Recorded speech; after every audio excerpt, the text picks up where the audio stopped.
Hello, good evening. My name is Rinske Gerlings. I'm tuning in all the way from Sydney, Australia. And welcome to this webinar, which is hosted by the RMBCC. That's the Risk Management and Business Continuity Center in the Ministry of Communication and Information Technology of Saudi Arabia. Now, this webinar is accredited by CPD, by Continual Professional Development Points, and you will receive 2 certificates if you're part of that program. One will be issued immediately after the webinar, which is issued by Attaa, but the CPD certificate will be sent after a week or so, the actual certificate. Now, we will have 20 minutes at the end of the 90-minute session. So I will be presenting for about 70 minutes. There'll be about 20 minutes at the end. If anyone has questions, please save them for the end. You can actually type them in there, but the main challenge with webinars is whilst I'm presenting, I can't also look at the questions coming through at the same time. So let's leave them for the end, and then we have a dedicated Q&A session at the end where we can actually interact. Now, the Q&A is through YouTube chat. If you have any questions about the upcoming webinars, you can also contact the RMBCC, and that's on the following email address, rmbcc@mcit.gov.sa. So hopefully you enjoy this next session. As you can see, the topic, which is very close to my heart, is all about risk management, and actually the angle or the perspective of achieving true business benefits from it.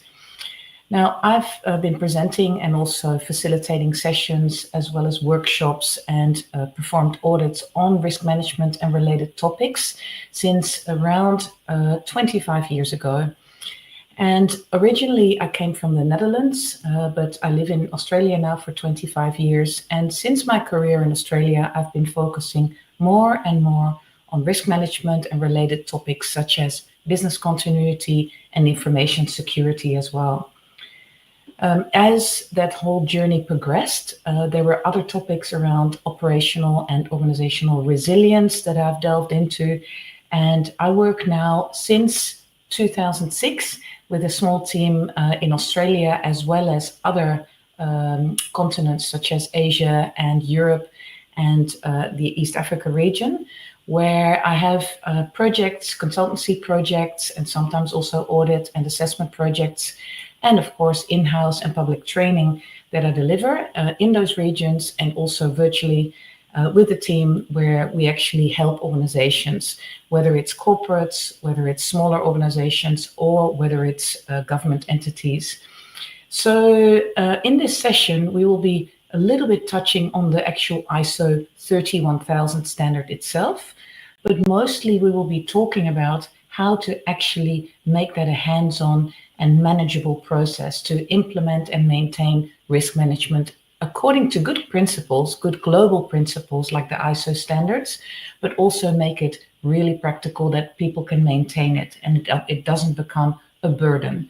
Many people see the processes of risk management, resilience, continuity planning, disaster recovery, information security, and they see it mainly as an internal burden. Now, I would like to try and turn that around today a little bit, and I'll be seeking your inputs also at the end of the actual session in the Q&A, where we actually look at a different angle of risk management. Instead of it being a burden, but actually looking at what are the business benefits. How can you as an organization really see risk management as an integrated piece of your corporate strategy, of your government overall long-term strategies, where it really helps the organization along the way and it doesn't become a hurdle or a nuisance to people. And I'm stating these things as if it's so natural that people see risk management as a nuisance. And maybe I'm a little bit courageous in that regard. And maybe you think risk management, it's the best thing that ever happened to me. I'm a consultant, or I'm in government. I'm actually working in a project or a team, and we absolutely love risk management. Now, I do understand that. I have, of course, the same because I chose this career. But I do also notice when I go into organizations and I try to get people along the way to participate in risk management and related processes, that they don't always see it as the most wonderful thing on the planet. They really see it sometimes as something that interrupts their normal day-to-day work. They might see it as something that takes up a lot of time. They don't maybe see immediate benefits to their department or their team or their recent projects. And so it is something that I really recognize in organizations. And please interact around this topic as well at the end of the Q&A session, where you might share some of those of your own successes, but also you're most welcome to also share some frustrations around this process, where you might see that it's actually quite hard for people to come along on the journey, and where you maybe found some tricks where people actually around you found it maybe better than last year because you implemented some improvements. So let's make that a nice sharing session at the end. And I will start presenting now the materials that I've produced for this session. Please treat them with respect. There's a lot of actual real valuable hands-on materials there that we use in consultancy agreements and in consultancy projects. So please enjoy the journey of this next 90 minutes, and hopefully we meet in person one day. I would love to do some further work in the Middle East. I've worked in the Middle East before, and I haven't been to Saudi Arabia yet. So if you're based there, hopefully we meet in person one day. Okay, so a little bit further about my background. I mentioned since 2006, I've been working with organizations on business continuity, risk management, and organizational resilience challenges in the capacity, in this case, of business as usual. And business as usual is the business name that I use for my consultancy business. So you can see it says 20 plus years. It's actually now creeping up to be 25 to 30 years almost. So it scares me too, but it's been a long path. Initially, I actually worked quite in depth in IT management as well, and especially in IT service continuity, IT disaster recovery. So frameworks like COBIT, ITIL that you might recognize that I've put on this little summary, that you might actually see as something that you utilize in your work as well. IT continuity is becoming, of course, more and more, it's changing, but it's more and more critical for organizations. We see now almost no organization that doesn't rely heavily on IT or related processes. The changes that have happened are more around cloud and how we've moved our IT services to be more centrally managed by external vendors. So there's some new challenges, and I'll touch on those in this presentation, in this webinar as well. You can see a few other key kind of aspects there, some memberships that I or my organization is part of, the Risk Management Institute of Australasia. You can also see ISACA, which is more on the IT security side.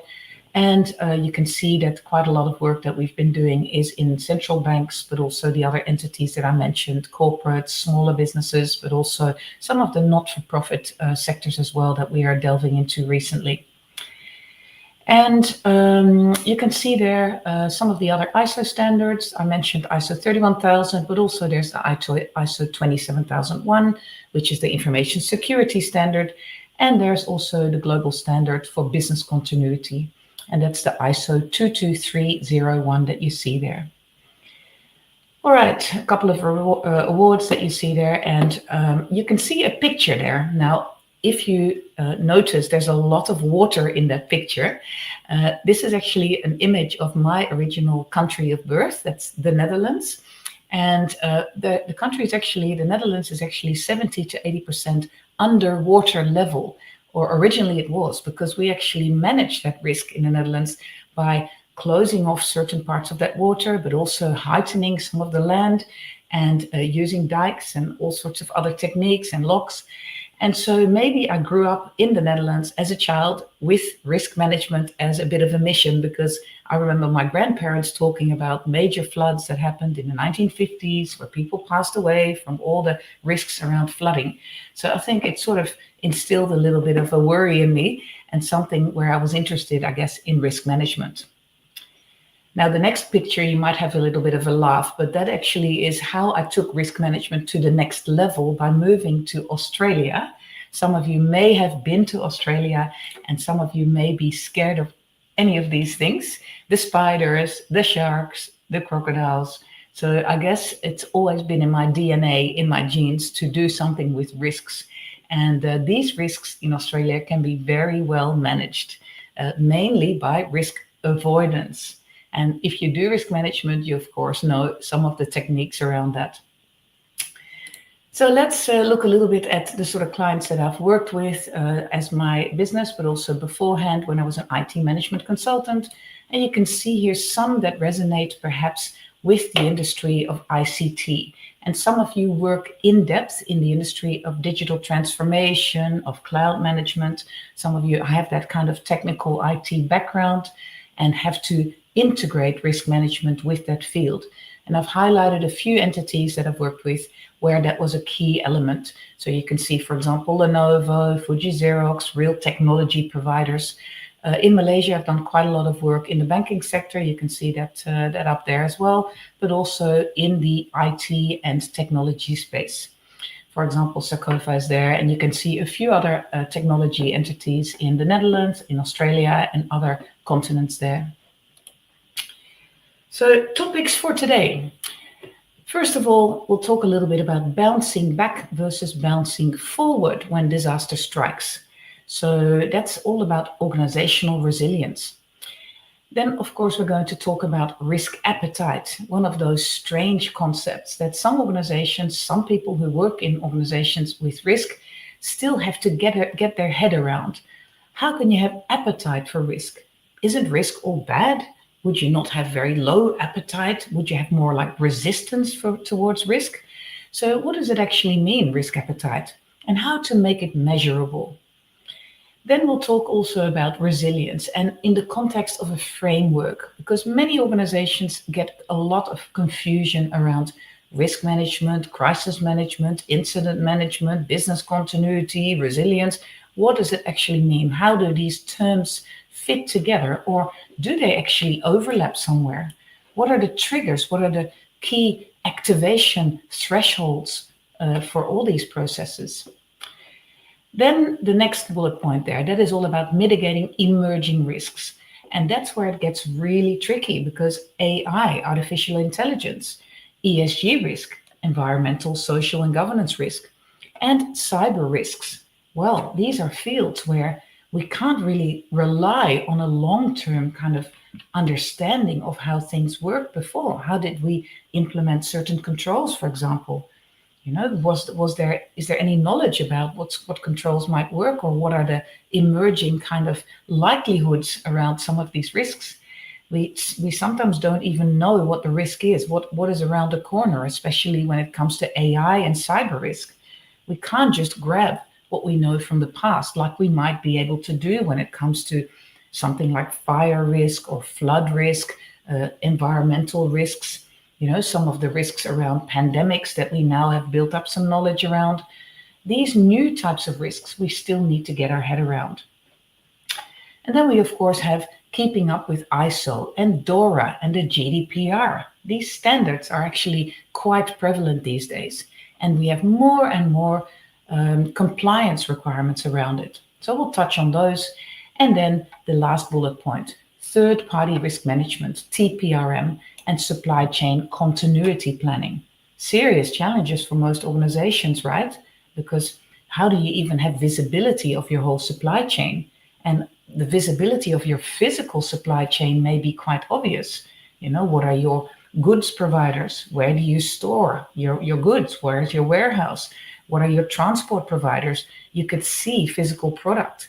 But when we then start talking about the digital supply chain, you know, what is on your internet applications, for example, what providers are behind that? That gets a lot more tricky, a lot more complex to visualize even that supply chain. So that's the scope for today. I hope you find it interesting. And let's kick off. First of all, risk appetite. I already mentioned, isn't that paradoxical? Why would we want risk? The definition of risk in the past used to be something like something bad happening. You can see here, if you look on Wikipedia, what does risk even mean? Well, the possibility of something bad happening. Risk involves uncertainty about the impacts of an activity with respect to something that humans value and often focus on negative, undesirable consequence. So it has in the past had that flavor of real negative, kind of aspects. Now, what we see with the ISO 31000 is something different. It actually looks at risk being just the effect of uncertainty on objectives. It doesn't talk about bad or good. It says the effect of uncertainty. So that's very interesting. So that's not a judgment call. And then risk management is the coordinated activities to direct and control an organization with regards to risk. So that's the risk management space. What do you actually have to do to manage risk? And then you can see that's a reference there to 31000 2018 version. That's the latest version of the ISO 31000 global standard that we use in our work. And I wanted to get your mind boggling around a little question here.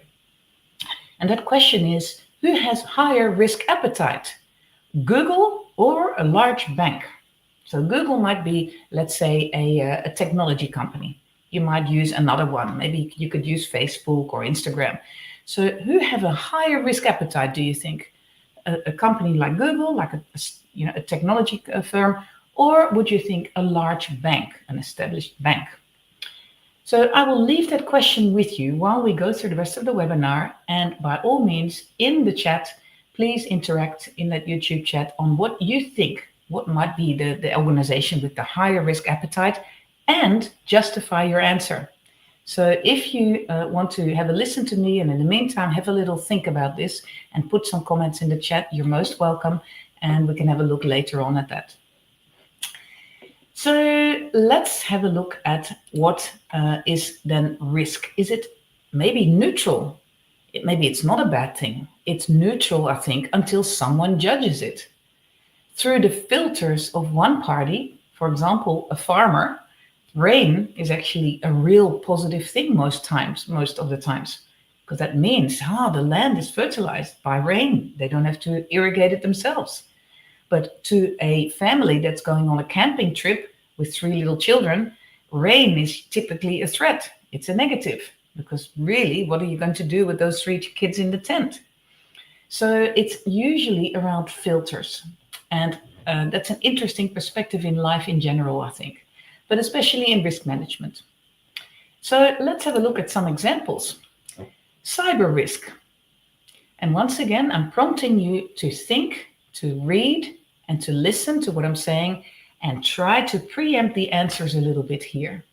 Once again, you can put that in the chat if you like, or write it on a piece of paper, whatever you like, but have a think about these questions before I come up with some thoughts.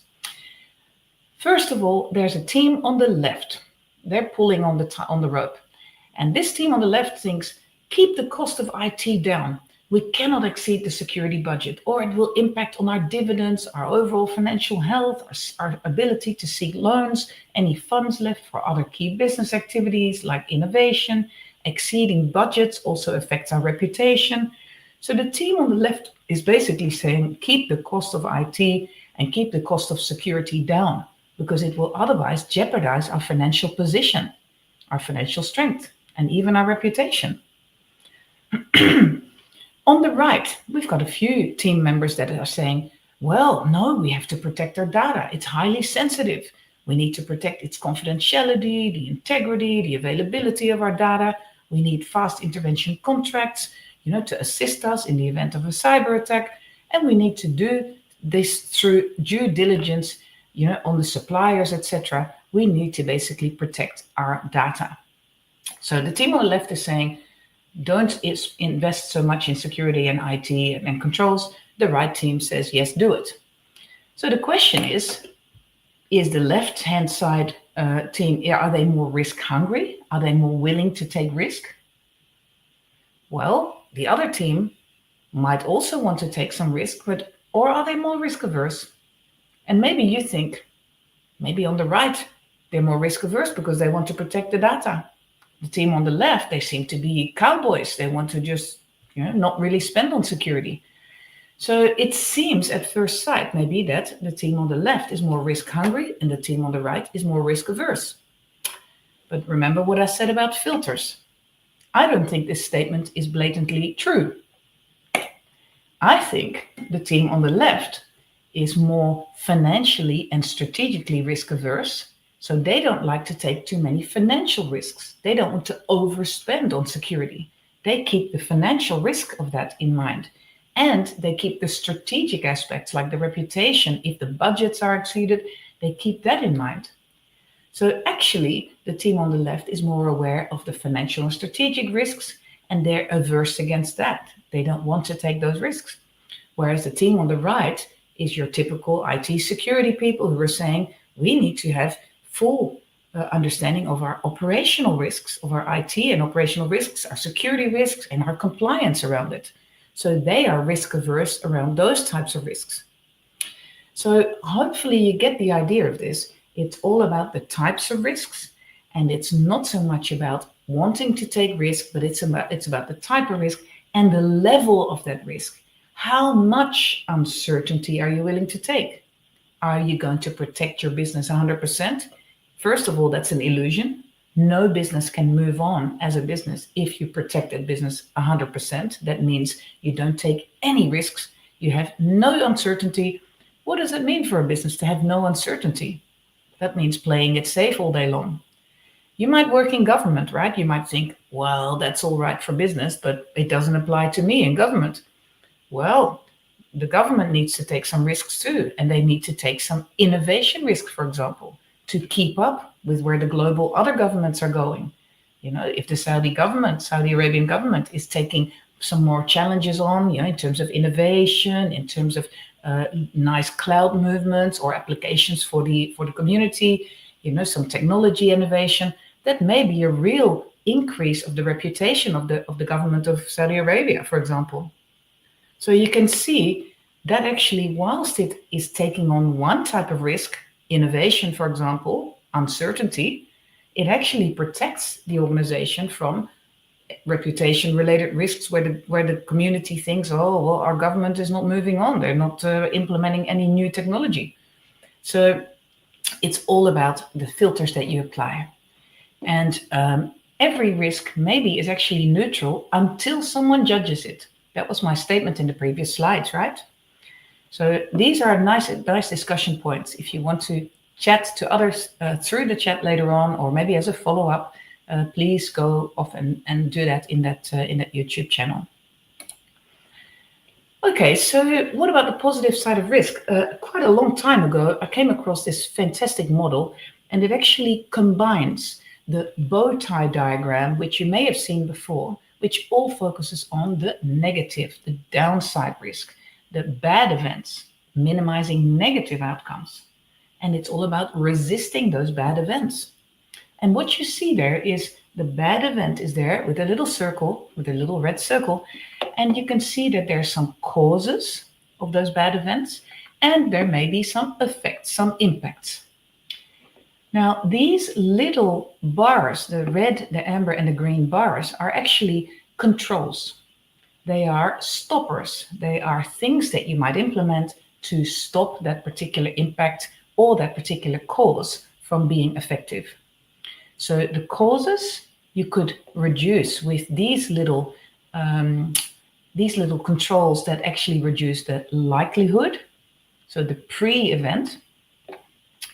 And then the ones on the right of that, of the right of the bad event, those controls are trying to stop the impact, the consequence, the effect of those bad events.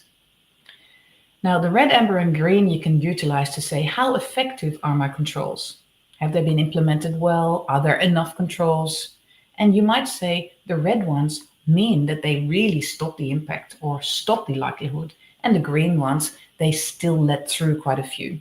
Or you could use a different color coding if you like. You can maybe reverse it and say, well, the red ones are actually where there's really a poor control. The control is not so well implemented.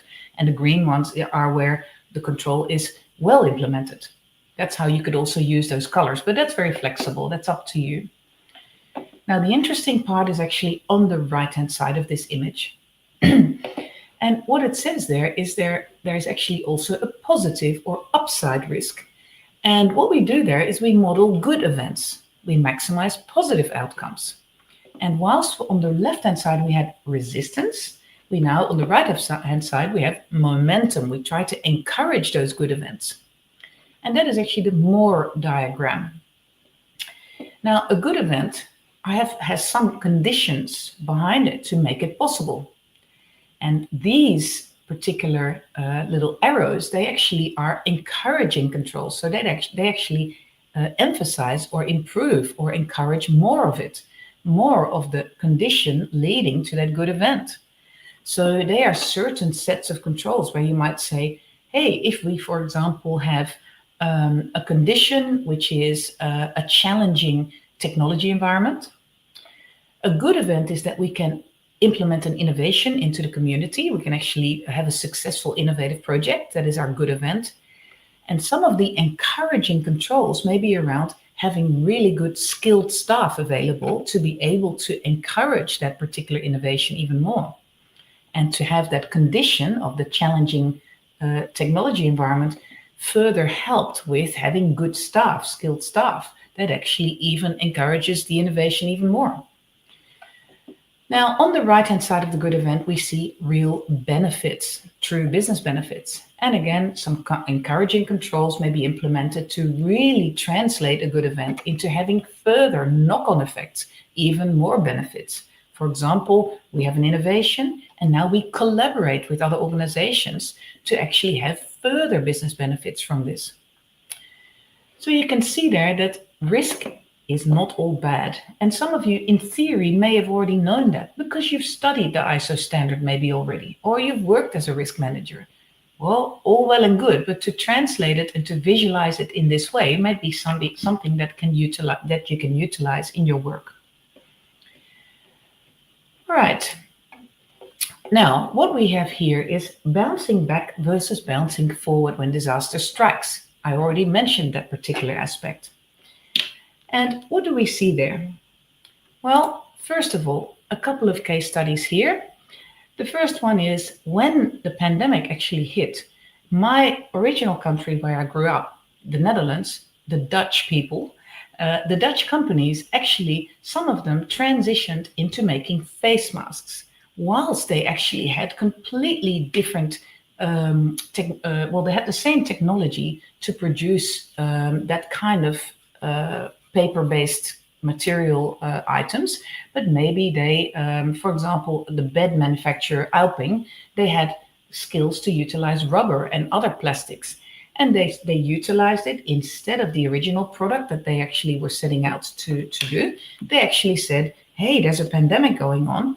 Instead of us struggling our way through and panicking around this, we actually change completely our product line so that it matches what the community needs right now. And that is face masks. So we will do that. Now that's what you might call bouncing forward. That's not looking back, trying to struggle into a business continuity situation where you work with the same kind of products, the same conditions that you had before, but the actual conditions of the disaster that's happening are giving you new innovation to think about, and you utilize the opportunity. Another example there is Uber. And in Saudi Arabia, as you guys also have Uber there, it basically shows that during the pandemic, Uber narrowed its losses as people needed food delivery. So instead of saying, oh my goodness, what a disaster, we have no taxis required because people are not traveling, they're not going to restaurants, they're not going out. That could have been a serious challenge to the Uber business, right? Just like it was for taxis and holiday companies, travel companies, airlines. But what Uber did is they were thinking, well, we've got these chauffeurs, we have drivers, we have cars that we already have equipped with this app, with the application. Excuse me. And what can we do with that? Instead of thinking our business will go downhill during the pandemic because nobody will travel, what they actually thought of, people need food delivered at their homes because they can't go and travel to supermarkets, or maybe there's very limited access to those supermarkets and there's no access to restaurants. What does that mean? People want to actually still buy from the restaurants, but they want to do it in a way that it's safe, that they don't have to travel there. Let's use Uber and let's try to get the drivers to transport the food instead of transporting the people. Once again, another example of a real resilient approach. Of course, Netflix. Netflix sees unprecedented growth amid the pandemic. And you could see that as it grew until 2018, 19, and then 20 and 21 and 22, Netflix had a huge benefit from the pandemic because people had to sit at home. They couldn't socialize with their friends, with their families. They couldn't go to socialize at the movies. So people were sitting at home, and Netflix really used that as an opportunity to be able to say, we service that community. We give them special deals, special subscriptions. Now, the tragic thing is, whilst that was a fantastic way to actually tap into new markets, and Netflix did that really well, the tragic thing is that after the pandemic, Netflix may have thought, people will retain their memberships. But what they didn't see is there was suddenly other providers, and people also started canceling their Netflix subscription again because they were now able to travel again. They were doing other things, socializing, going out, going to restaurants, not sitting in front of the TV anymore. So whilst initially it may have been a real opportunity, you have to also think about the sustainability of that. And then the last example there, you can see the Saudi Arabia's government success story in emerging from COVID-19. And that was not just the Saudi Arabia government, but also a lot of corporates that actually sailed on that same wave and actually managed to really keep the cases and the mortality rates relatively low, and actually saw that, well, compared to the global rate, it was a real positive achievement of the government. And it actually enabled the emerging from COVID-19 to be a fairly positive story, to be able to recuperate and to have people come together again. So once again, we call that bouncing forward. Whilst the conditions are really challenging, don't just bounce back. With business continuity, for example, you bounce back typically, but actually try to really bounce forward. Excuse me. So let's move on a little bit more on that topic of the risks within risk management.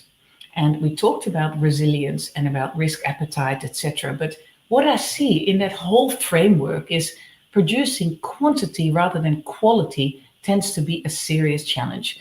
And that is where large volumes of data, including ratings, held in big spreadsheets, software tools, where we actually, as risk people, are a little bit sometimes too much navel gazing. Now, hopefully you understand what I mean with that. Looking at your own process, looking at, what a wonderful risk register I've built. What a wonderful risk appetite statement. But is it actually really something that is practical and that people use? Typically, I find quantity over quality is going on here. And the maintenance of these then becoming a serious burden. I mentioned that already. And they have to then still be carried by non-subject matter experts, for example, by a centralized risk function or by people in the departments of your organization that only see one type of risk. For example, the marketing department sees the risks around sales. The legal department sees the risks around contractual obligations. That's fine, but a risk function needs to understand pretty much all of those to be able to have relative ratings, etc., measured against each other to assess what those different business units are feeding back to you as a risk function. Are they all rating their risks correctly? Are they rating them all in the mid-level? If you have a rating scale of 1 to 5, maybe they all rated 3. What does that mean typically? Well, it may mean that they didn't really look at it in that department. They didn't have much time that day and they just wrote 3 for everything. You as a risk person have to then go, hey, does that make sense for this particular department? Do these risks really, should they have the rating of 3 in terms of likelihood or impact? Now, how do you do that if you're not an actual subject matter expert on that particular type of risk? Now, I'll show you a little trick that I used recently, and that is every time that we don't give people the rating scale of 1 to 5, but we choose an even number, so for example, 1 to 4 or 1 to 6, now the people assessing the risks, filling in the risk registers, have to choose, am I left or right of the middle? And so it's actually caused with a rating of 1 to 4 or 1 to 6, that scale has actually caused more people, in my opinion, to start thinking about, is this really the right rating? So the people in the business units who need to do that are more encouraged to think and not just write 3 somewhere in the middle, the safe option, right? So they're just strange things. Risk management is really about people. It's all about getting people on the journey and to have them actually take the topic seriously, but not necessarily overproducing particular documents around it. Keep it simple. Treatment options and procedures to reduce the impact are often not easily extractable. I've noticed that a lot of risk controls, let's say that you have a risk management tool where you manage all your controls, your ratings, your risk registers. Let's say that you actually have the controls all managed in there. They are listed and described in there. What I often find is we have all the controls sitting there in one big database. What I actually would like is, in case of a real incident, to really extract quickly the impact reducing controls and to have them separately stored somewhere or easily extracted compared to the likelihood reducing controls. The likelihood reducing controls I don't really need in a real incident when the risk has eventuated to a real event, because then it's too late, right? The likelihood is now 100%, it's happening. In fact, it's not really a risk anymore, it's now an event. Now I need to know what are the impacts and which impact reducing controls are there for this risk. So that's another sort of limitation that I find in risk tools. And then the last point there, top-down risk appetite and risk capacity is typically unclear, and we are typically flying blind, and actually over and under investing in risk controls, because the top-down thinking, and I'm talking board or executive level, the thinking around risk appetite is typically not done very well. And it's very vague or too much detail, too many controls, thresholds, treatments, kind of criteria, rating criteria. So what I actually see is that if the top doesn't think about how much risk can we allow here, if the top doesn't do that, how can the rest of the organization actually implement the right level of control? Now, these things may sound familiar to you too. And I'm not trying to tell you guys all, oh, you're not doing this work properly. I'm saying this is a common thing. I see it everywhere. So let's have a look what it looks like if you start doing risk appetite statements in the not such a great way. The typical risk appetite statements that I see around the place. So this sort of thing might look familiar to you. What approach do we have to risk? Is it averse, cautious, moderate, or are we enterprising? This is the sort of labels that I see organizations use. And then there's a story around it. There may be a little description. Avoiding the risks. We don't want that risk at all. That's on the left. Or we're enterprising. That means we're willing to pursue options that are ambitious through not reckless, but we're actually giving potentially higher business rewards. So although not reckless, we actually want to get some sort of inherent risk, even accepting that because we see an opportunity. That's the one on the right. And then there's subcategories, of maximizing growth opportunities, innovating products, staff engagement. And actually we rate in each of these subcategories of risk how much risk appetite we have. And it has these labels of averse or enterprising or cautious or moderate or something similar to that. Now that all sounds like a clear picture, right? It has nice colors and everything. But if I give this to a general staff member in the organization and I tell them, hey, can you actually manage risk better in your area or in your team or in your job? What does this mean to them? So when it comes to fraud, we're really averse against that. Yeah, we get that. When it comes to health and safety, we're very averse against that too. Regulatory, legal, statutory compliance, we're very averse against that. So a person in that department that I'm talking about here, maybe your legal department or sales department or technology department or finance department, they have to think, what does it mean to their area? How do they measure what risk averse actually means? We don't want to take risk. But what if you only can take a certain, only achieve risk reduction in one area, if you take on some more risk in another area. That's typically what I see. For example, fraud risk, right? We can control that to the nth degree with loads of red tape in an organization, with lots of real tight controls. But if you only have one fraud case per 10 years and you implement all those controls, now you need 10, 20% extra staff to manage all those controls and to keep on looking at them. Now we've got a financial risk we're creating, a financial burden. It's challenging our profits, right? If we have so much red tape and compliance kind of people employed that actually have to stay in those jobs. So whilst you're trying to reduce one risk because you're risk averse against fraud, for example, now you're actually giving yourself financial risks.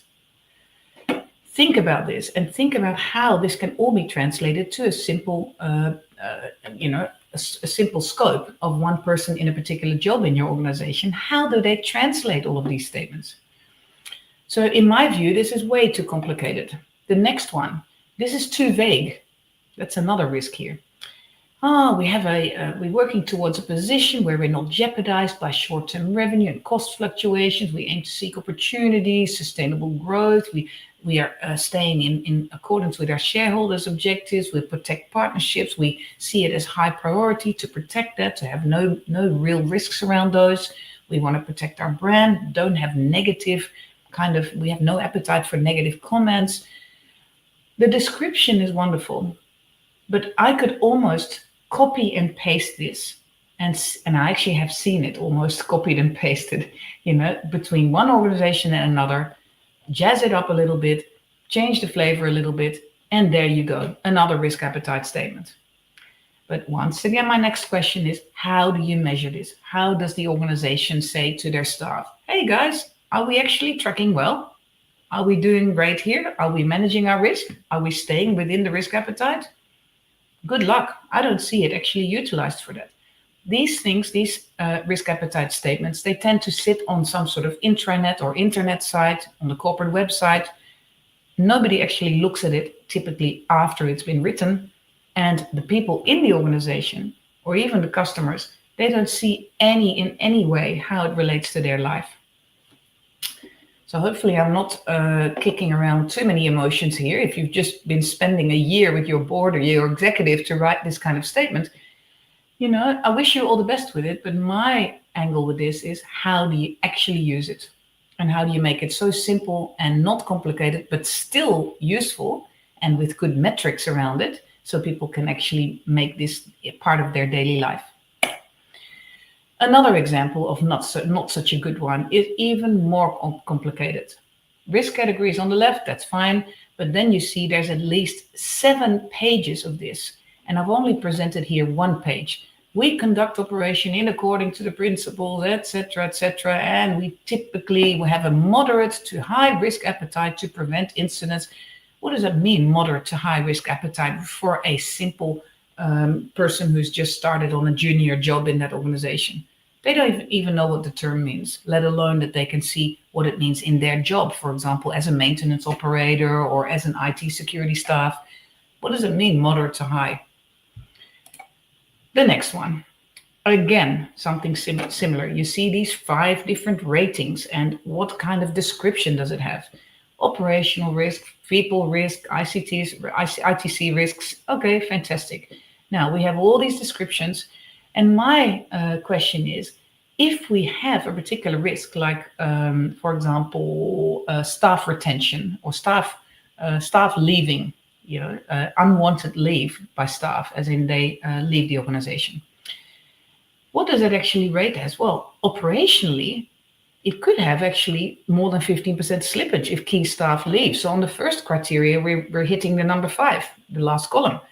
But in terms of people skills, is it minor impact, unavailability of core skills affecting services? Yeah, possibly. Maybe a 3 or a 4. Maybe it's even a 5. Then we have IT risk and security. Hey, it rates maybe they're very low. And technical, it might be somewhere in the middle. So one risk can hit different kind of ratings. And so having these models there is great, but how do you use it? Are you actually really, when you implement a control, are you really checking what's happened to the rating for that particular risk? Or are you using this when a real event happens and you say, where are we tracking? How does this actually work? I mean, what should we treat this particular event as? As a 5 or a 1 or somewhere in the middle? It's for me, in my view, quite complex, and especially because you have to read through everything and it takes time to do so. And what have you got at the end of it? A beautiful picture with lots of ratings and spreadsheets. And, we see that with business impact analysis and risk assessments, lots of different ratings and content. But I don't see many people actually refreshing that content regularly. And I don't see people use it enough in a real incident. So risk appetite, what does it relate to? The warm and fuzzy area. Now, risk capacity, on the other hand, I would say, is your stretch level. How much risk can you take? And a simple example from daily life is temperature. For example, I actually really like, my risk appetite is somewhere probably between 18 and 30 degrees Celsius. I love being in that kind of weather, maybe even 22 and 30. In that hot space. So that's why I love the Middle East as well. But I have colleagues who absolutely love cranking up the air conditioning, and they like to sit. One particular colleague that I have, he loves working in something like 16-degree rooms where the air conditioning is running fast. I can't even function like that. Well, I theoretically could because it's in my risk capacity, but I don't like it. My risk appetite is different from his, whilst our risk capacity as a human is probably the same. We can probably survive -40 to +50, right? So each organization needs to determine what is your risk appetite. For example, if it's financial risk, how much can we actually handle? How many, how much financial budget stretch, for example, or profit impact can we handle? Is it 5%, 10%, 20% reduction of profit? Or is it 20% more cost? What's our capacity before it gets unsurvivable or irreversible or really at a stretch level where our organization is going to be challenged surviving that particular risk? Or that particular event, I should say. And then on the other hand, we're trying to find out what is the warm and fuzzy, what are we putting ourselves as a risk appetite? So when it comes to costs, we don't want to actually have 20% budget blowout. We want to actually be under budget maybe, or exactly on budget. So 0, whilst our risk capacity is 20% over budget. Profit loss, maybe 20%, whilst our risk appetite is actually a profit gain. Not a profit loss at all. It might be profit loss, might be risk appetite, might be -5, as in the profit gain might be 5%. And our actual risk capacity around profit was that we lose 20%. So it can sometimes flip even to the other side, right? So that's an example from daily life and how to actually relate it to the business world. So a clearly stated risk appetite enables strategy. And a well-articulated one actually puts management and the board in the driver's seat. It gives you the opportunity to limit behaviors and processes that are not aligned with company strategy. And it ensures that everyone is on the same page when it comes to taking risks. It also helps to determine where more risk can be taken in pursuit of growth, opportunities or benefits or upside. So it's all about balancing risk and reward. And you can invest in reducing risk, but that also gives you the opportunity, the threat of then financial impacts.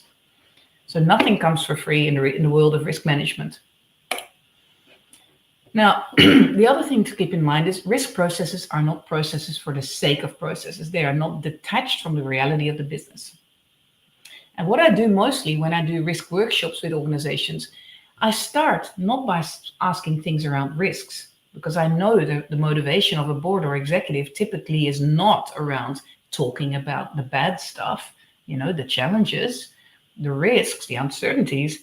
What they like talking about is the corporate strategy, the strategic objectives. So I usually start a session by saying, can you write on a sticky note, can you write one of the strategic objectives? And then once they've all done that with positive endorphins and everything, I then say, can you now give me 3 bullet points under that of what could derail that objective? What could limit that objective from happening? And so now we're talking about risk management, but we've started from the angle of the corporate strategic objectives. We didn't start from our risk register, from our risk frameworks, because the risk frameworks typically are mostly seen and managed by risk people. What we want is that it gets into the minds of senior leadership. Now, what does risk capacity and risk appetite look like in a picture? This is the external one, the stretch level that we talked about, the risk appetite, the green, warm, and fuzzy, and then there's a buffer in between. Now, it should be smartly defined, that risk appetite, measurable, and it should prevent staff then from flying blind, or ignoring the risk appetite statement altogether. We're talking about something practical and measurable. We started to talk already like that. We started to talk just now about 20%, of profit impact, or maybe 3% of staff attrition, staff moving on to other roles or other organizations. So those percentages can be useful because they are so generic that they can be applied to any part of the organization, as opposed to expressing things in numbers or in financial figures. Because then you have to think, what does it mean for one department versus the whole organization? Percentages give you that opportunity to streamline that and with one indicator, apply it to all those different levels or different scopes. Okay, some organizations speak of risk tolerance, and that typically refers, in my world, to the more detailed levels of risk and relate to risk capacity. So tolerances and capacity are sometimes used intertwined. Some of you may use that term tolerance. So what does it actually look like when you workshop that with an organization? This is an example of operational risk. I talked about staff turnover as one particular risk, and how you can then write down the risk capacity and the risk appetite. So what you see there is the threat is always the red ones in my pictures here, and that is where the risk capacity is bigger than the risk appetite. Because a threat, something where it's a negative risk, like losing staff turnover, staff attrition, is a negative indicator, right? It's something that you don't really like. So that means your risk appetite is lower than your risk capacity. The opportunity side, which is the positive types of risk, is, for example, uptime of your systems, of your IT systems. Now, that is on the risk capacity, that's a little bit lower than your risk appetite, because the positive indicator you want ideally stretched towards your risk appetite with a higher level. So 99.8% uptime, that would be wonderful, right? If our systems are up. But on the left, we say, well, we can handle uptime of 97%. That's still acceptable. So here you can see where it flips, the red ones, the green ones, whether it's a threat or an opportunity. Some things you might describe as mixes. So for example, you might see the various criteria in the last particular one. It might be the number of ransomware attacks, and it might be how much equivalent of US dollar you might actually find acceptable, and with kind of what type of risk of leakage. And that's the description on the left. Now on the left it says 2 ransomware attacks. On the right it says we prefer to have only 1. And that's a realistic risk appetite. You might say 0 for everything, but is that actually realistically achievable? You could have that tendency, right, where you say, oh, we want 0 staff turnover and 0 downtime of our systems, and we want 0 ransomware attacks. But if it's not achievable, if it's not realistic, I would not write it down there, because then everybody is disillusioned at the end of the year. Oh, we didn't achieve the risk appetite. To write things that are achievable, that are a little bit challenging, that we still need to pull together for as a team, but we can actually celebrate the success at the end of the year when we do achieve it. I've been running workshops in this format with organizations for a number of years now, and it's really an enlightening activity. Let me tell you how much better this is to get this kind of outputs, to see something measurable, to have people think about different metrics and criteria, and actually make them applicable to all staff in the organization as well. So that's an interesting approach, I think. And what does it look like when we flip back from this picture here with the red, amber, and green? What does it look like in our matrices then? Our risk matrix or our risk registers, and how do we do the ratings? Well, this is what that looks like. The greens may be all your ratings of 0, 1, and 2.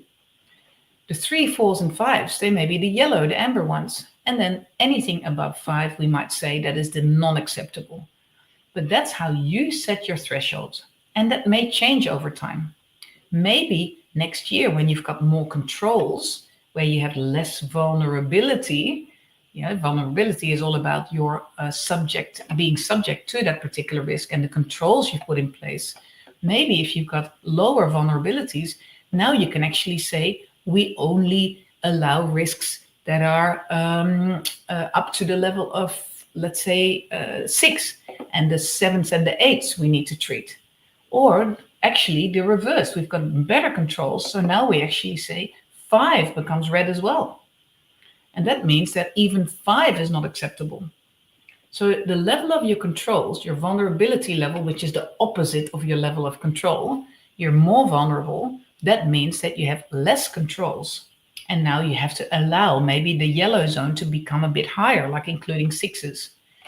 So that's how that relates back to this previous picture where we had the circles.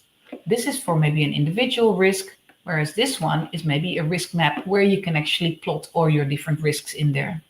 And you can see, are we looking at high impact, likelihood, or vulnerability? It depends all on the quality and the availability of controls, as I mentioned, that vulnerability. And the buffer is what we saw in our circle in 2 slides earlier. That is what we say, the acceptable level of risk. So that's the amber zone. So hopefully you find some of these things, the relationship between these models, quite insightful and to do something with. You can still play with the ratings. You can still play with the level. This one has impact of 0 in there, which I actually would never even put that. And this came from an institute, but I would probably say only impacts 1, 2, 3, 4. Because really, if you've identified a risk, does that actually mean it has no impact? Risks typically mean, once you've identified them, actually do have an impact on your objectives. Because remember the definition from the ISO standard. It says, the effect of uncertainty on your objectives. So that means if you've identified a risk, there is uncertainty on your objectives. That means there is some form of impact. Maybe it's low, but it's certainly not 0, because otherwise you wouldn't want to include it in your model. You identified the risk. That means there is some sort of risk rating for it, and that's not 0. So yeah, there's some variations you can use on all these models. The next topic. Now this is where it becomes interesting. And this is a recent model that I've developed with an organization where we actually identified that there was so much terminology going on in their organization around crisis management and incident management and risk management and disaster recovery and security. And we actually needed to put something together which educated the rest of the workforce also to understand, actually, to say, what does this mean? Is this actually the right term to use? And what plans do we actually activate for all these different terms? So let's have a look. You can see here the word incident. That's up the top. And what we call that is actually any event that is not business as usual and that is not manageable with standard operating procedures. So we might say an incident, it's not the normal day-to-day sort of situation, because that means it's standard operating procedures. There's no deviation from the business as usual. But incidents it's a little bit unusual what's happening. So something is not quite right. So incident management, many organizations have that, and it might apply to your IT space, it might apply to your security space, it might apply to your workplace health and safety space, where you use incident logs, incident management as a process. But that doesn't mean that we're talking straight away about an emergency or a crisis or a business disruption. Loads of incidents may actually be manageable with day-to-day kind of just out of the ordinary procedures, and we actually don't have to activate a complete crisis management plan or team, a business continuity team, etc. So incidents are the least of your impact, but typically the highest frequency, because little things happen all the time. Mini disasters happen all the time, but we actually say that's the level of incident. Now, when things start triggering certain levels, impact levels, that's actually when we start talking about these green, reds, and purples. Now, triggers, we saw in our previous models where we talked about risk appetite, many of those triggers. Remember, we said, oh, it could have people impact and financial impact and compliance impacts and all these sort of different triggers. And they were rated with column 1, 2, 3, 4, 5. And so in a real incident, when it actually happens, do you have time to then grab those previous models, those big tables, and to say, oh, is it this type of impact on that level or that rating? Or do you actually do that in practice? Some of you may have actually dealt with real incidents. Now, from all the time I've spent in IT departments, all the time I've spent in financial organizations, all the time I've spent in smaller and larger businesses, I actually typically see that nobody grabs any of the plans. And typically what they definitely don't grab is those risk registers and those ratings and those risk appetite statements. When a real incident happens, we don't look at any of that. We get on with the job of managing the incident. So what's more important, that these trigger questions are really simple, and hopefully just 2 or 3 that we can immediately say, do we convene that team and do we actually activate that particular plan? We don't want to be sitting there and wasting an hour trying to assess it, right? So the triggers that we came up with for this organization, and once again, you can tweak this, you can add one, you can reword one, don't worry about that detail, but I think this is powerful because this is where you keep things so simple that every player in this game actually knows where they fit and when they need to be activated. You can see the players in this game are your ECO, your emergency control organization, and in this case also a crisis management team, that senior leadership team I'm talking about. And we have here a business continuity team. Once again, you can rename some of this. Some people call it, slightly different things. That's fine. But these are the players in the team, and these are all the plans that they can utilize. So the triggers for emergency, we dumbed it down so much by asking the right questions. And what we came up with was, first of all, an emergency is when there's people, assets, or the environment impact.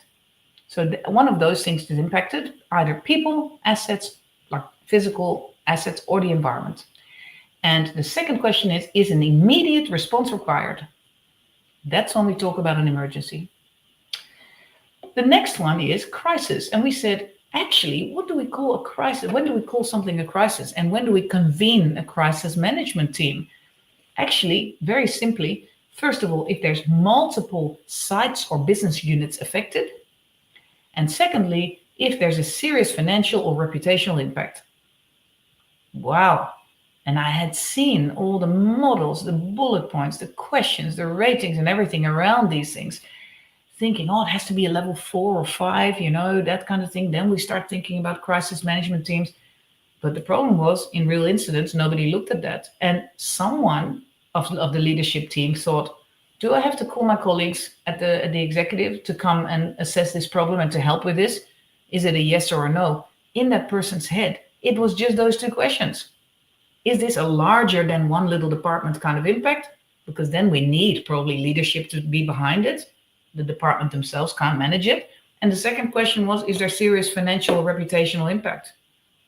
Very interesting, right? 2 simple questions. You can assess that in 10 seconds. This is crisis management team type level or not. The third one there, these 2 questions came up. First of all, are there any time critical processes disrupted? So are there any disruptions to the time critical business activities? And the second question was, is there any operational risk scenarios happening? And those were impact on people, systems, sites, and the supply chain, I think. So those 2 questions were asked. Do we then have to convene a business continuity team? Yes, if the questions are yes, or either of those questions is yes. Okay, then we do. And then we have BCPs, BIAs, and all these things that we can then actually utilize. So hopefully the simplicity of this, you like the idea of that. And the triggers for any supporting plans may be a whole heap of other things. You might have pandemic response, cybersecurity, incident response plans, IT disaster recovery plans, site-specific evacuation plans. They may have also got some triggers. But these three pillars are important because that's where we really get quickly onto responding to a real incident and to become really resilient and not waste time on first assessing the problem. Okay, we talked a little bit about emerging risks, AI, cyber risks, etc. So let's have our final sets of final slides here covering some of those. Artificial intelligence, is it a threat or an opportunity? Well, the threat is the uncertainty around those technologies and how fast it's all developing. But the opportunity is, of course, where can we reduce the work that humans are now doing and the boredom it creates? How can we reduce that with AI? That are the main threats and opportunities that we have to cover, right? Cybercrime, I mean, there are serious emerging risks around that because of the sheer impact and the uncertainty around those risks. And what we see is that we have the angle of where OT, operational technology, and IT come together, and where we have some serious cyber vulnerabilities affecting physical infrastructure. Wind farms, we actually see this example here, where wind farms overseas or offshore may actually have some serious cyber vulnerabilities and can be shut down by the wrong people and actually impacting on the electricity in that country. So this is where the emerging risks are also going, the convergence of the physical world, the Internet of Things, basically, the physical world and the digital world. So highly complex environments. And how do you then manage those? Very good question. Not a clear, simple answer, right? But think along the lines of these things.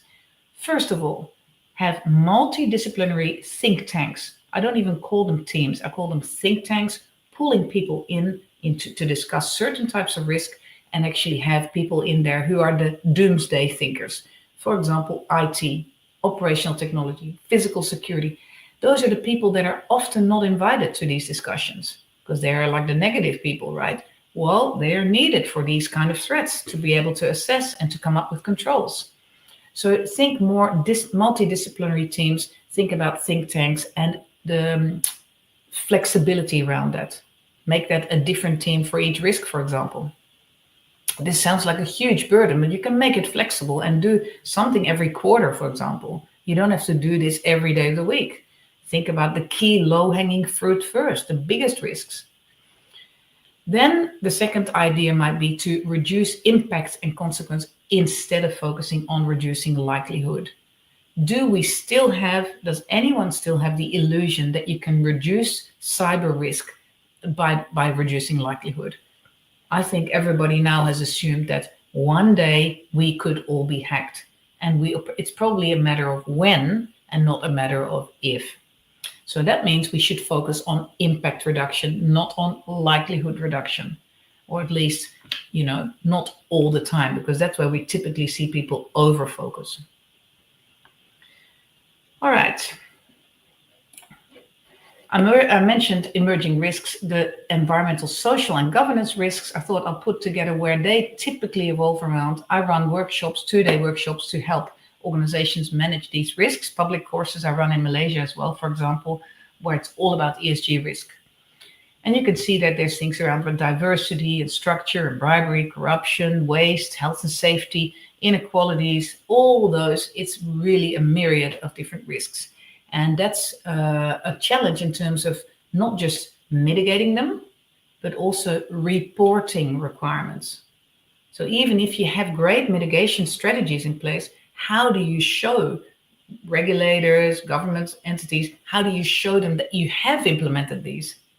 Yeah, so that's all about being able to prove evidence, tracking, reporting, metrics. And that's, I find, a bigger burden for organizations than actually having all these controls in place. The finding of where those controls live and who manages them is actually sometimes a bigger challenge than them being implemented.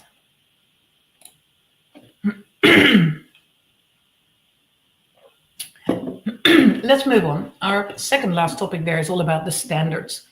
I mentioned DORA in our introduction. The Digital Operational Resilience Act is a new EU regulation that entered into force on 2023, but it will actually apply as of this month, January 2025. In fact, in a couple of days. And it aims at strengthening IT security of financial entities. So it's only for financial entities in Europe to be able to say we stay resilient in the event of severe operational disruptions.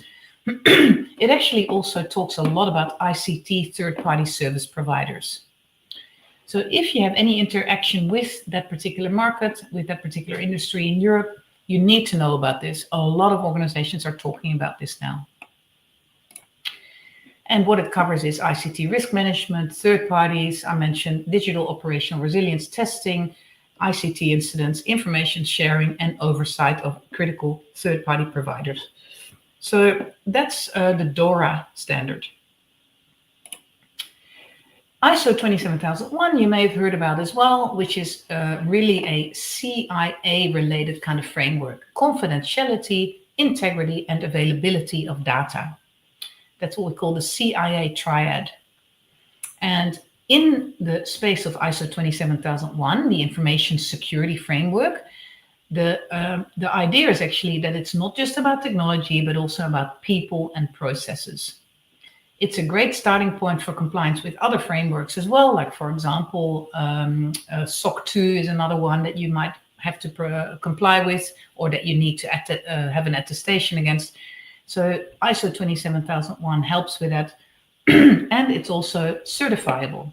I'm actually doing some certification audits at the moment under MSCCB, and a lot of organizations are looking at this now. This is where you can see a risk management process according to the ISO 31000. This is from the PECB, a wonderful training network that I'm also part of and one of the providers of. And you can see there's many steps there: identification, analysis, and evaluation of risk.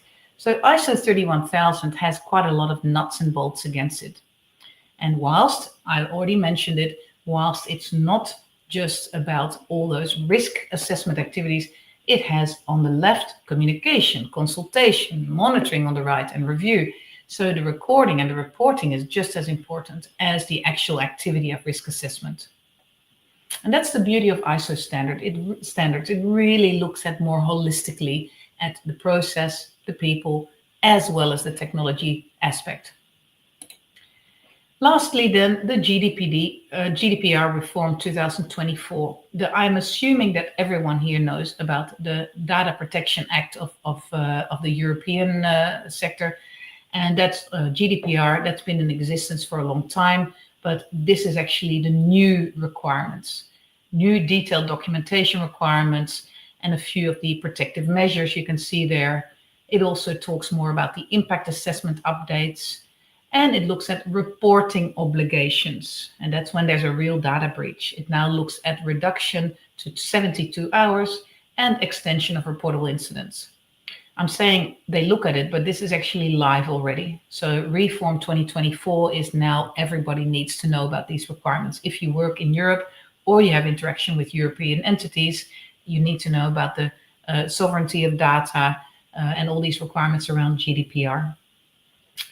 And also some new fine regulations and sanction practices up to 20 million euros or 4% of global annual turnover. That's also a new item. Last topic for today was about third-party risk management and supply chain continuity planning. Let me just highlight that first bullet point of this slide. The cloud is just someone else's computer.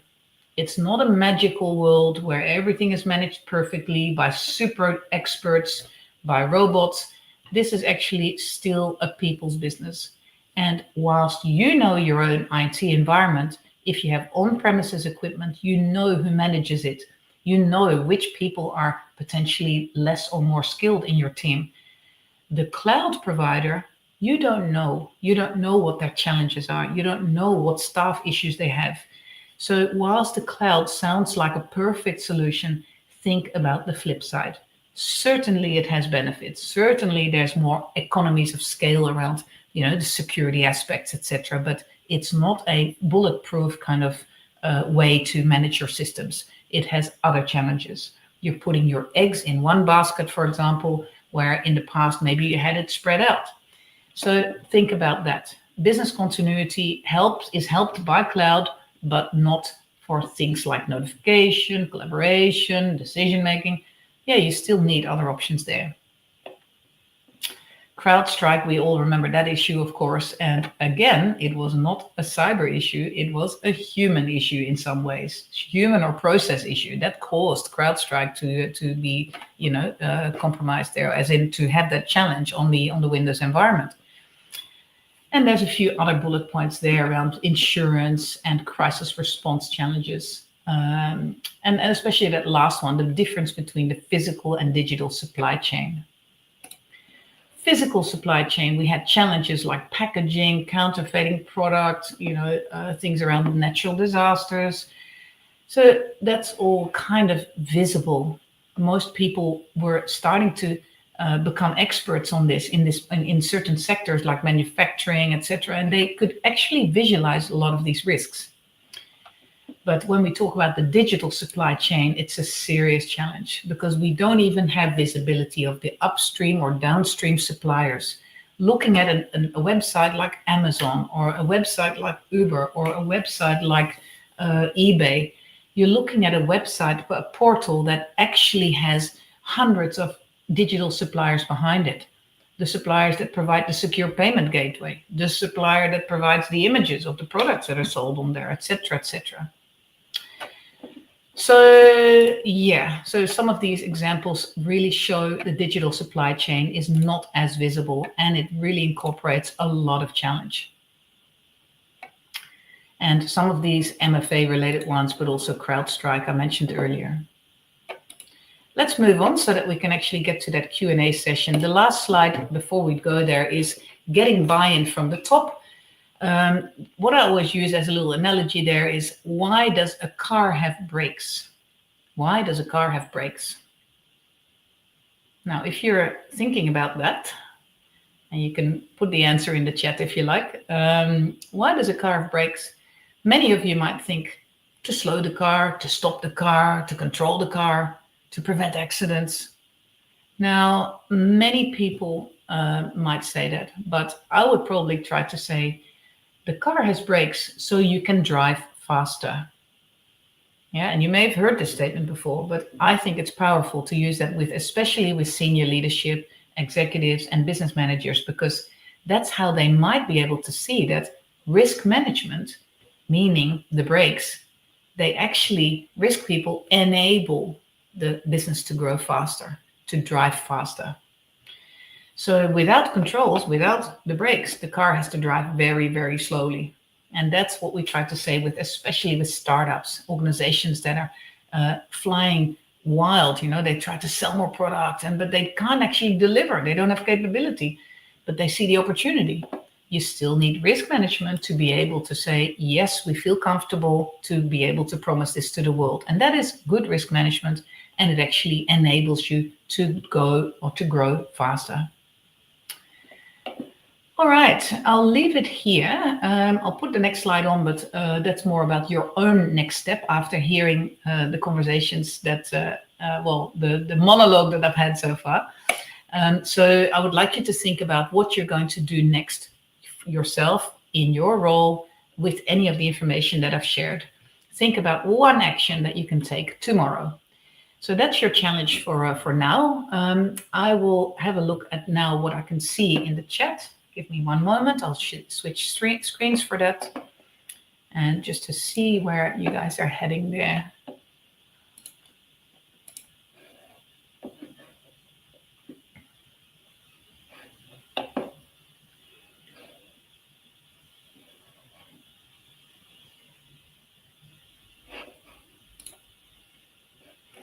All right, let's see the comments coming through. That's fantastic how much interaction there has been already.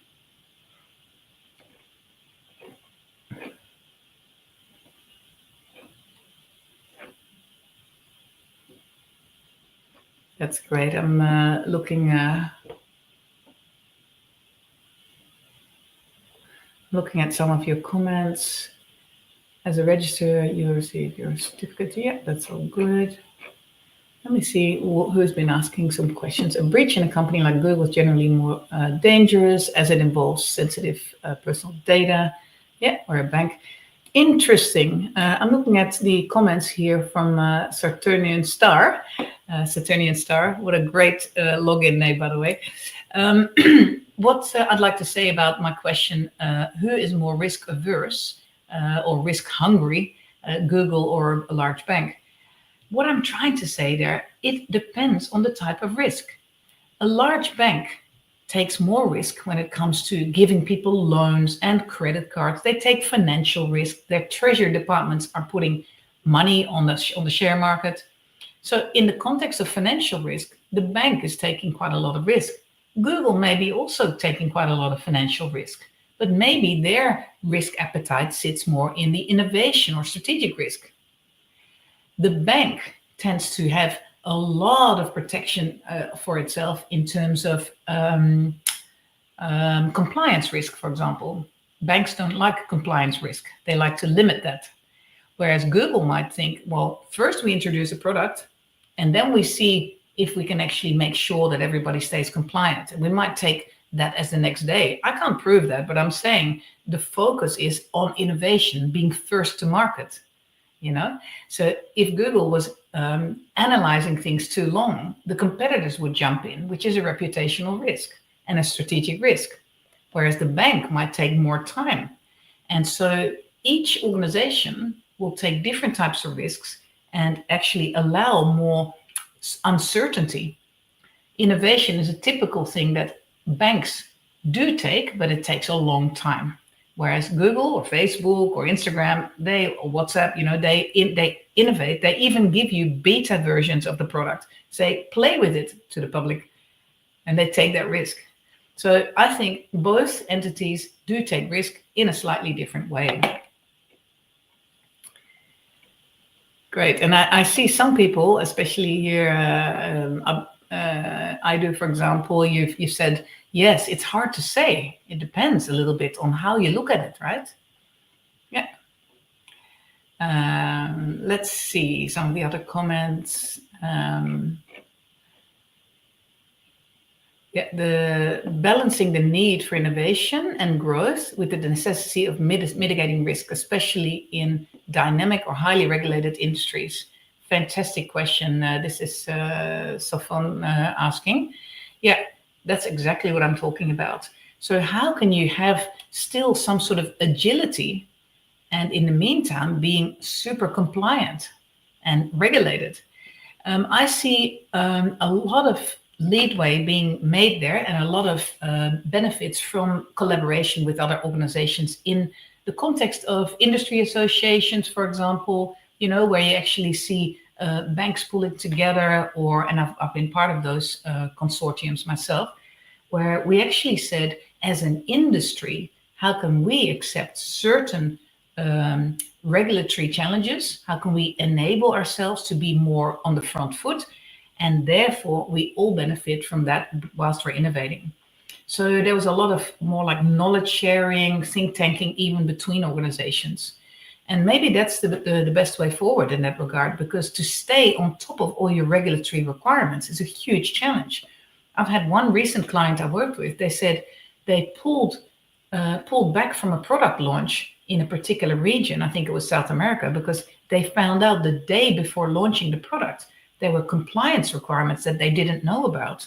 So even knowing about your compliance requirements is a huge challenge. And that's where having think tanks with other associations or with other entities in your sector may actually help you with getting that information. All right. Just looking at some of the more recent comments. How would you approach an organization that doesn't recognize the importance of risk management and business continuity planning?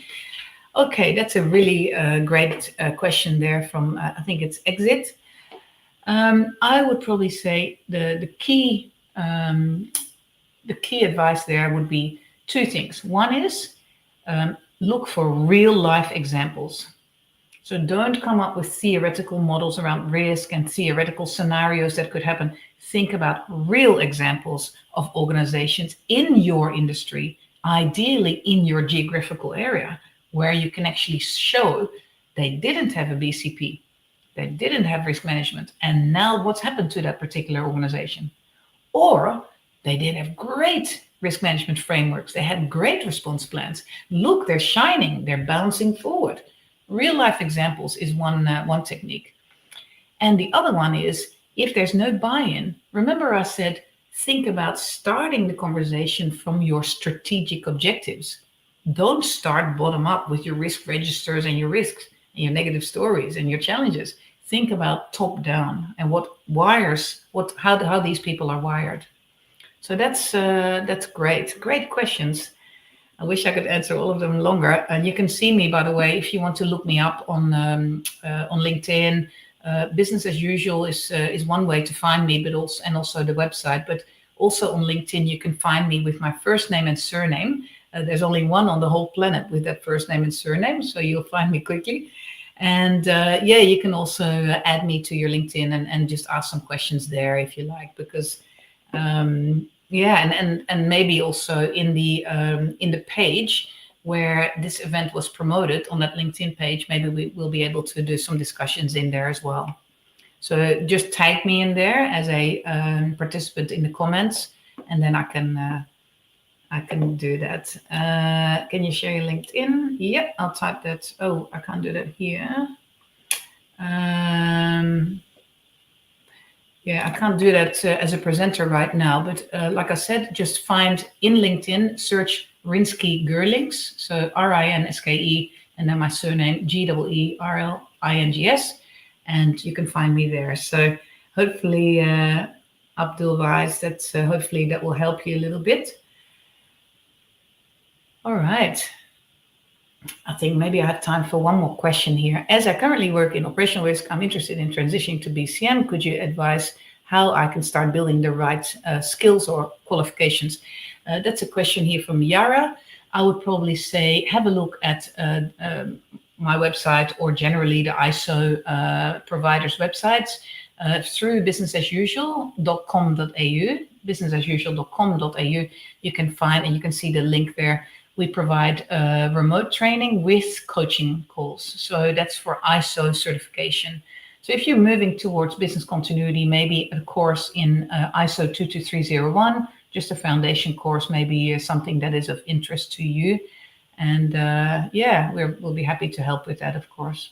And they're very reasonable pricing with no expiration. You don't have annual renewal fees or anything for foundation level. So that's something that is actually very low cost, and that still gives you that ISO certification on your CV. So please save any other questions. Let's save any other questions for later through LinkedIn or through the organization here, through the Saudi Arabia entity providing you with this webinar and the hosting of that. And I think we can probably wrap up.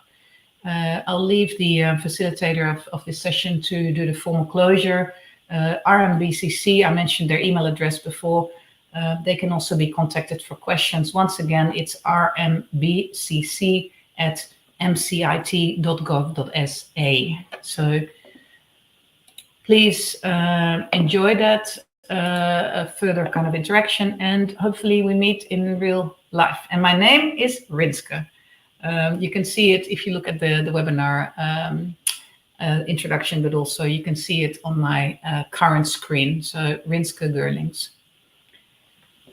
And I'll join the chat after closing this session. I'll actually put I'll actually join the YouTube chat and put some details in there so you can see that for later reference. Okay, I think that was pretty much it. The final slide, you can find here also my details. And I wanted to say shukran jazilan. Shukran jazilan. All right. Enjoy the rest of your evening, and be safe. Hopefully no risks, no disasters, no incidents the rest of the week. And we talk soon. Shukran.